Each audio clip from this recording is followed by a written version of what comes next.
What is the weirdest reason that you got banned from a store? These are the internet's best answers to that question. This is how I got banned from Chuck E. Cheese. I figured out that I could take a ball from the game where you shoot the clown's teeth and use it at the skee ball machine. The skee ball machine would count the points, but not the ball used, which enabled me to play forever with just one ball and max out the machine. I did it on 2 skee ball machines before someone noticed, and then I got banned, kicked out. I was banned from a mall arcade when I was a kid for holding all the whack-a-moles down. My roommates and I, along with a few friends, went out to a bar one night to drink. We'd grown a single beautiful watermelon in our yard and brought him along to party with us. We named him Walter Malone. We snuck the watermelon into the bar and generally just passed it around and praised him for being a good melon. At first, the bouncers didn't care. They came up to us and just told us to be careful with it.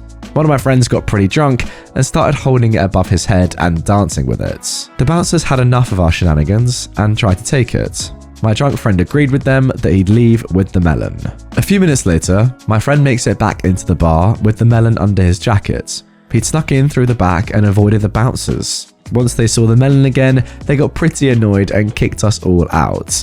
We argued for our melon back, but to no avail. Rip Walter. Funnily enough, a group of dudes who left the bar had seen or heard about the melon incident. As we were all hanging outside the bar waiting for an Uber, the dudes drove past, stopped, and handed us a pumpkin. So we ended the night melonless, but with a new pumpkin friend. We got banned temporarily, but I could probably go back. I got banned from the mall when I was younger because I wore an inappropriate shirt that I bought in the mall. Make it make sense. I got banned from a local Kmart about 25 years ago for figuring out that if you just slapped the handle on the old twist-turn candy dispensers that took a quarter, it would just give you free candy. Yeah, they call that stealing. Took my photo and everything. I mean, it is still stealing, but hey, I guess you kind of mugged them off. I got mistaken for somebody else whilst on holiday a few years back. I popped into a local shop to grab a sandwich and drink, and a staff member forcefully marched over to me and yelled, "You're not allowed in here, I've told you before," as she grabbed my sandwich and bottle of water from me and put them back. I of course tried to protest and explain that I'd never been in there before and was a visitor to the area, but she gestured for the security guard to come over to escort me out and stood watching us from a distance with her arms folded and a smug look on her face, occasionally shouting, "If she doesn't go, I'm calling the police." Thankfully, the security guard was a little more understanding about the situation and happily looked at my driving license, which proved I lived in a different area. I offered to show it, but he said, perhaps it would be best if you didn't come in here again. Back in the late 1980s, I was in the Florida Keys with a group of friends. I got drunk and went to bed, and some of the guys went out bar hopping. The next morning, a deputy sheriff showed up at the place we were renting, told us to pack our things, and he would escort us to the county line, and we were not to come back. So not only did I get banned from an entire Florida county, I never did get a straight story about what the guys who were at the bar did to get us banned. Oh my gosh, it was probably pretty bad then. Taking pictures of produce and price signs at a small grocery store while shopping. I was just trying to keep track of which stores had which food at cheaper prices so I could plan my shopping trips. I guess they might have thought you were a rival then. Wow.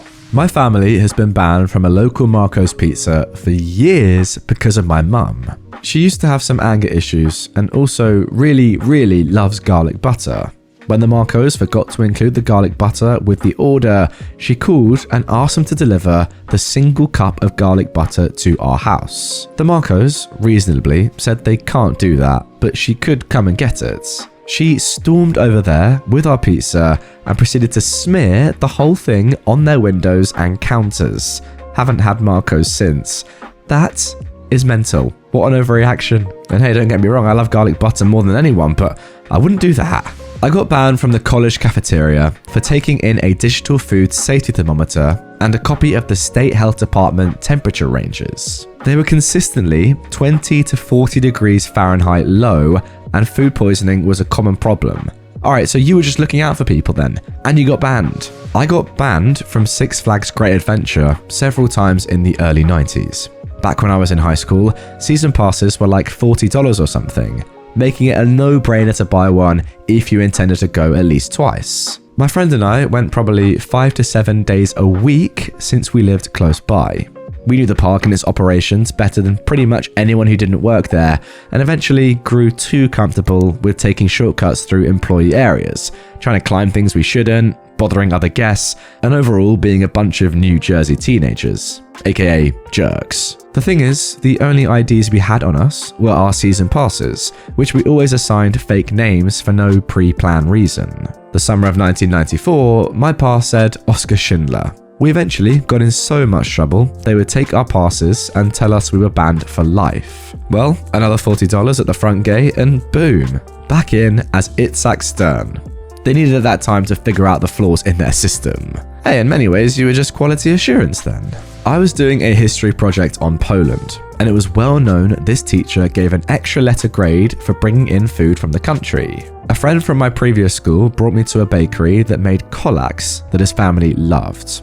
I ordered one for my class, paying a deposit and specifying the day I was due to present. I ran in before school to get my order, and the woman behind the counter, the manager, told me that whoever took my order never sent it. There was no kolaks in the store. Despite me presenting my invoice and pointing out the date they agreed to have it, she refused to refund my deposit on the basis, "We can make you one for tomorrow." I had to call the credit card company and dispute the charge that way. A few days later, that same friend called me and asked me why we were both banned from the bakery. When I was 12, my favourite thing to do was play laser tag at the one laser tag place in our town. I'd go every Friday night and play for 3 hours or so. There weren't many other regular players, so nobody else was getting better at it like I was.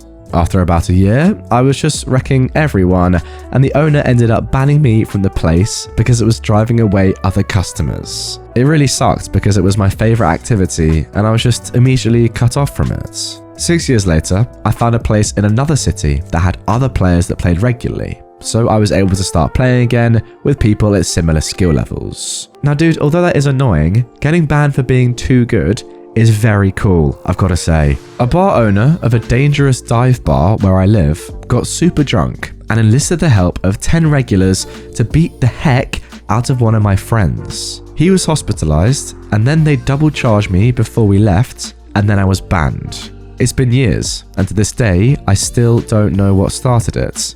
Somebody gets jumped behind the bar nearly every single night, so it was only a matter of time.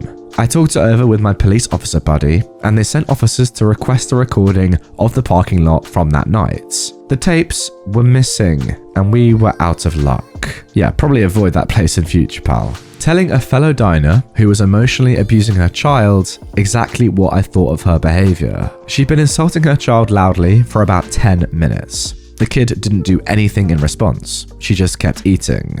"You can't eat properly. You're gross." I don't know what she thought the kid was doing. Maybe not using a fork properly? Twice the woman did that thing people do to mock disabled folk. You know. And this was all loud enough that nobody could ignore it. All the other diners were turning around to glare at her. I was wondering how to intervene. There was too much anger in my mind. Then her partner said something quietly about how she was spoiling everyone's lunch. She snapped back, "It's your fault for not restraining the kid." At this point, I lost it. I jumped up, pointed at her and shouted, You are the problem." And I told her that children should be encouraged and praised, that she was setting the kid up for a lifetime of feeling worthless. And how dare she treat a child that way? I don't remember what else I said. I was full berserker angry by this point. Then, from out of nowhere, "Excuse me," said a staff member. "I'm going to have to ask you to leave."